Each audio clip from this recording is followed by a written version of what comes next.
রান্নাবাটির পক্ষ থেকে সকল দর্শক বন্ধুদের স্বাগত জানিয়ে শুরু করছি আজকের রেসিপি। আজকে বানিয়ে ফেলেছি দারুণ স্বাদের সর্ষের রুই। এটা কিন্তু খেতে অসাধারণ লাগে, একেবারে অনুষ্ঠান বাড়ির স্টাইলে তৈরি করে ফেলেছি আজকের এই সর্ষের রুই।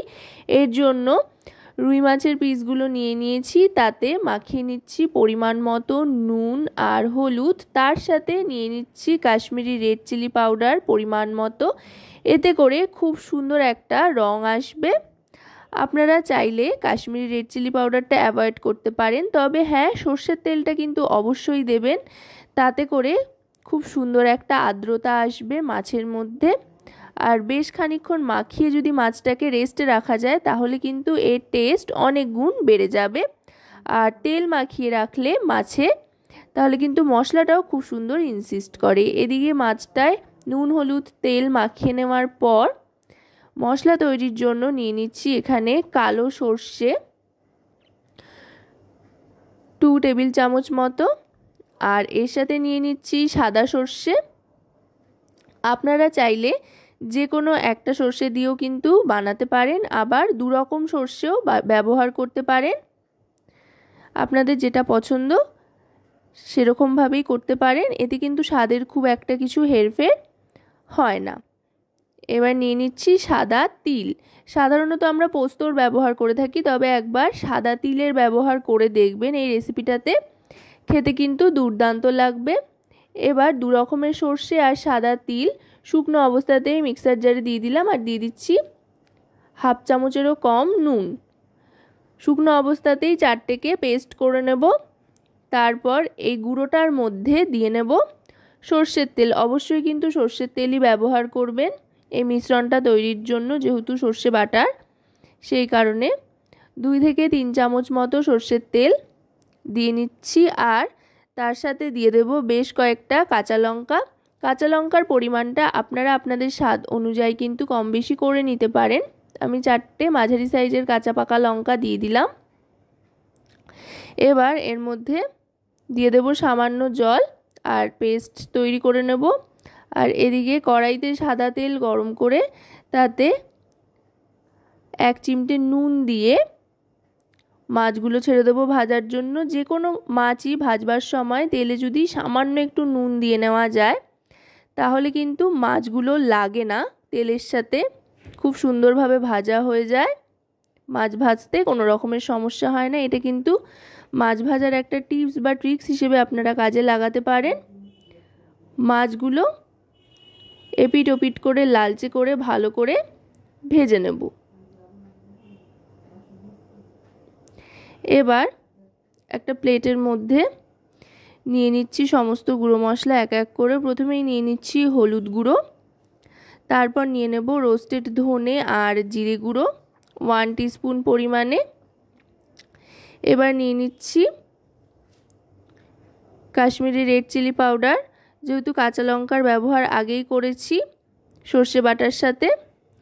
আর এর সাথে নিয়ে নিচ্ছি পরিমাণ মতো নুন। নুনটা কিন্তু বুঝে ব্যবহার করতে হবে, যেহেতু মাছেও নুন মাখানো রয়েছে আর ওদিকে সর্ষের পেস্টেও নুনের ব্যবহার করা হয়েছে, তাই নুনটা কিন্তু একটু বুঝে নিতে হবে। এবার জল দিয়ে একটা মিশ্রণ তৈরি করে নিয়ে কড়াইতে সর্ষের তেল গরম করে তাতে ফোড়ন হিসেবে দিয়ে দিলাম কালো জিরে।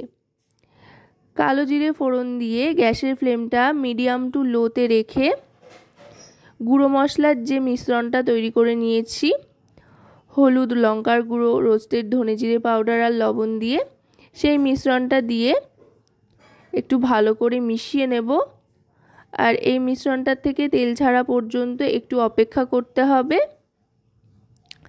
এই মিশ্রণটার থেকে তেল ছাড়তে আরম্ভ করবে যখন, তখন কিন্তু সর্ষে আর সাদা তিলের যে পেস্টটা তৈরি করে রেখেছিলাম কাঁচা লঙ্কা দিয়ে, সেটা দিয়ে দিতে হবে।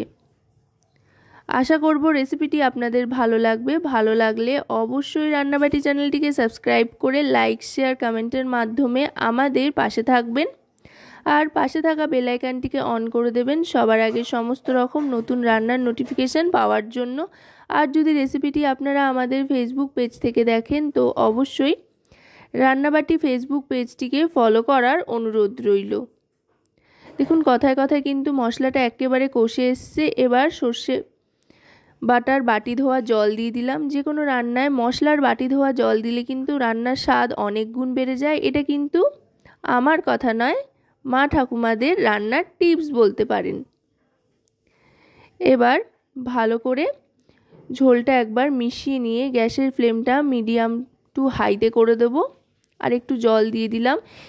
এই গ্রেভিটা কিন্তু খুব একটা বেশি পাতলা হয় না, একটু গা মাখামাখাই হয়, তাই খুব বেশি জলের ব্যবহার কিন্তু করছি না। এবার ঝোলটা ভালো করে ফুটে উঠতে আরম্ভ করলে কয়েকটা চেরা কাঁচা লঙ্কা এর মধ্যে দিয়ে দিয়েছি। এর সাথে চেরা কাঁচা লঙ্কা ভাত দিয়ে মেখে খেতে কিন্তু অসাধারণ লাগে। ঝোলটা দেখুন টকবক করে যখন ফুটতে আরম্ভ করবে তখনই কিন্তু ভেজে রাখা মাছগুলো এক এক করে দিয়ে দিতে হবে। মাছগুলো দিয়ে একটু ফুটিয়ে নেব। মাছের মধ্যে যাতে ঝোলটা ইনসিস্ট করে সেই সময়টুকু কিন্তু দিতে হবে।